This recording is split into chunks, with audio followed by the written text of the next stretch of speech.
आज का टॉपिक है अपना जो क्लास ट्वेल्थ और इलेवंथ के लिए बहुत ही इंपॉर्टेंट है।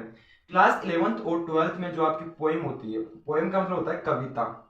तो जो आपकी पोइम होती है, अब जो हर पोइम है वो किसी ना किसी पोइट ने लिखी है। पोइम को लिखा है पोइट ने।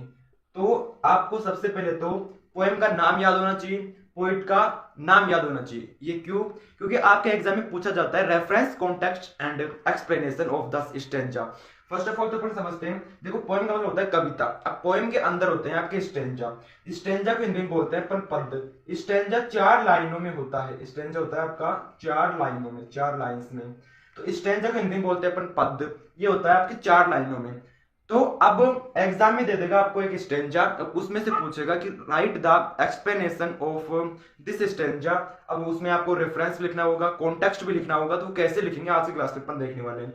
अब वो लिखने के लिए सबसे पहले आपको याद करना पड़ेगा कि उस पोएम का नाम क्या है। अपनी बुक में जितनी भी पोएम है उसका नाम याद रखना है। फिर वो पोएम किस पोएट ने लिखी है उसका भी नाम याद रखना है। फिर उसके बाद में आप उसे आसानी से बना पाओगे। स्टेंजा का मतलब देखा अपन ने पद। स्टेंजा होता है 4 लाइन का। आपको एग्जाम में पेपर में दे देगा स्टेंजा, फिर उसको आपका रेफरेंस कॉन्टेक्स्ट एंड एक्सप्लेनेशन लिखना होगा। अब फर्स्ट ऑफ ऑल तो अपन को लिखना पड़ता है रेफरेंस। रेफरेंस का मतलब होता है संदर्भ। फर्स्ट ऑफ ऑल लिखना होगा आपको रेफरेंस। रेफरेंस का मतलब होता है संदर्भ। रेफरेंस का मतलब हो गया संदर्भ, इसे बोलते हैं अपन हिंदी में संदर्भ। जैसे अपन हिंदी में किसी पद की व्याख्या करते हैं उसी प्रकार से अपन इंग्लिश में पोएम की जब रेफरेंस लिखेंगे, रेफरेंस का मतलब हो गया संदर्भ। अब इस संदर्भ में अपन को क्या क्या लिखना होता है, देखो सबसे पहले तो आपको पोएम का नाम और पोएट का नाम तो जानना नेसेसरी है। फिर उसके बाद में उस पोएम को पढ़ना भी जरूरी है, क्योंकि ये जो चार लाइनों में आपका स्टेंजा आएगा उसको पहचानना होगा कि ये किस पोएम का स्टेंजा है, फिर उसके बाद में ये किस पोएट ने लिखा है। तो फर्स्ट ऑफ ऑल आपको लिखना होगा रेफरेंस। रेफरेंस को हिंदी में बोल दिया अपन ने संदर्भ। अब संदर्भ में आपको केवल पोएम का नेम लिखना होता है, poem name and poet name. एक तो पोएम का नाम, कविता का नाम, और दूसरा लिखना होता है आपको पोइट नेम, कवि का नाम, वो कविता किस कवि ने लिखी है। तो ये चीजें आपको लिखनी होती है रेफरेंस में। रेफरेंस में आपको एक तो पोएम नेम, कविता का नाम, और दूसरा उस कवि का नाम जिसने ये कविता लिखी है।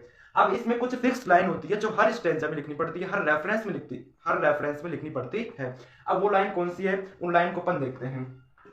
इसमें चेंज केवल एक तो पोएम का नेम होता है और एक पोएट का नेम होता है। तो फर्स्ट ऑफ ऑल आपको रेफरेंस लिखना है। रेफरेंस लिखने के बाद में आपको लिखना है these lines have taken, these lines have taken from the, these lines have taken from the. उसके बाद में आपको लिखना है पोएम नेम। जिस भी कविता से ये लाइनें ली गई है उसका नाम आपको यहां पर लिखना होगा, पोएम नेम। फिर उसके बाद में लिखना है आपको रिटन बाय, या फिर आप इसकी जगह लिख सकते हो कंपोज्ड बाय, रिटन बाय या फिर कंपोज्ड बाय। फिर उसके बाद में आपको यहाँ पर पोइट का नाम लिखना है। यहाँ पर आपको लिखना है पोइट नेम, कवि का नाम। समझो, इसमें चेंज के लिए एक तो होगा पोएम का नेम और दूसरा होगा पोइट का नाम। तो ये जो लाइन है, these lines have taken from the poem name, these lines, ये रेखा है, ये लाइन्स हैव टेकन ली गई है फ्रॉम द पोएम, इस कविता से। ये लाइनें इस कविता से ली गई है। रिटन बाय का मतलब ये होता है लिखी गई है, और कंपोज्ड बाय का मतलब भी होता है लिखी गई है। उसके बाद में हो जाएगा पोएट का नेम। तो रेफरेंस में आपको कुछ नहीं करना, सबसे पहले रेफरेंस डालना है। रेफरेंस में आपको ये लाइनें, चाहे वो कोई सा भी स्टेंजा हो, कोई सी भी पोएम का हो, ये लाइन तो चेंज नहीं होगी। ऐसे कैसे लिखनी है आपको, these lines have taken from the.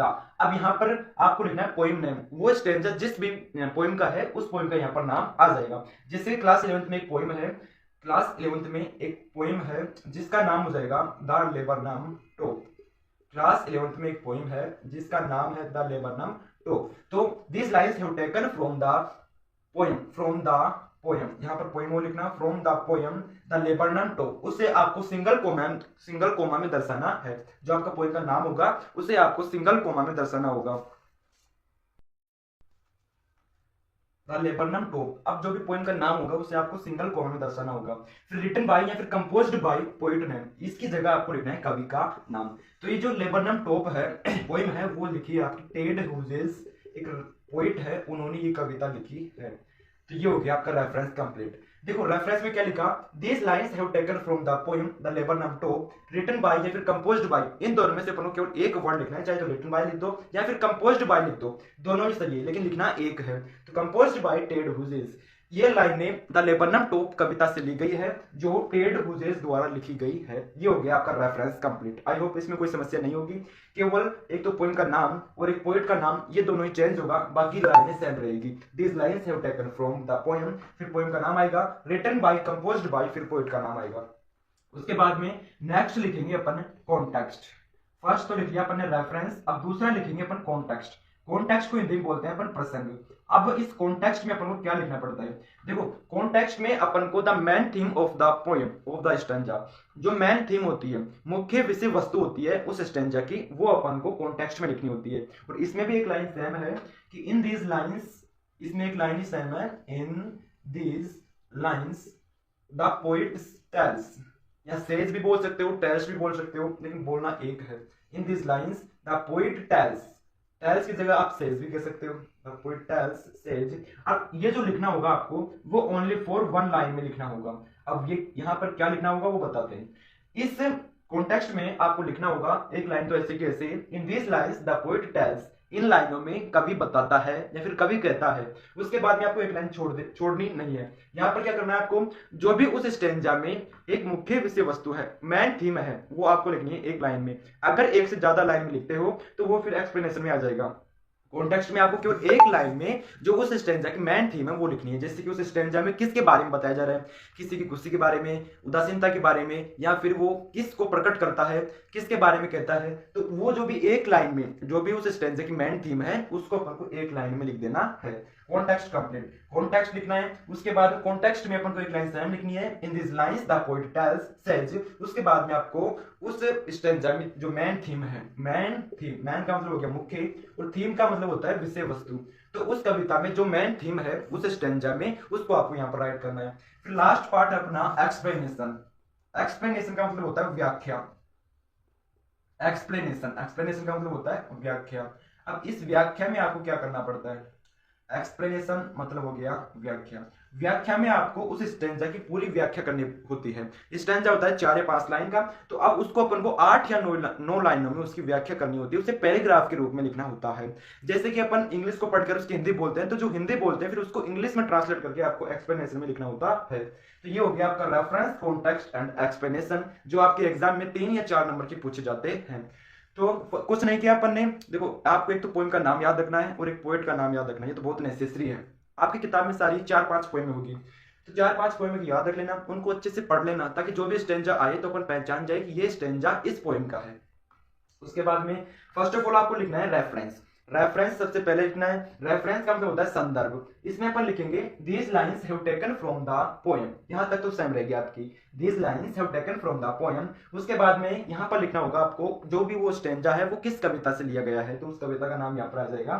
फिर रिटन बाय या फिर कंपोज्ड बाय, जो भी उस राइटर का नाम होगा, वो पोएट का नाम होगा, वो यहाँ पर लिख देंगे। ये हो जाएगा अपना रेफरेंस कंप्लीट। रेफरेंस में सीधा सीधा आपको बताना होता है एक तो poem name and poet name, एक तो कविता का नाम और दूसरा कवि का नाम बताना होता है।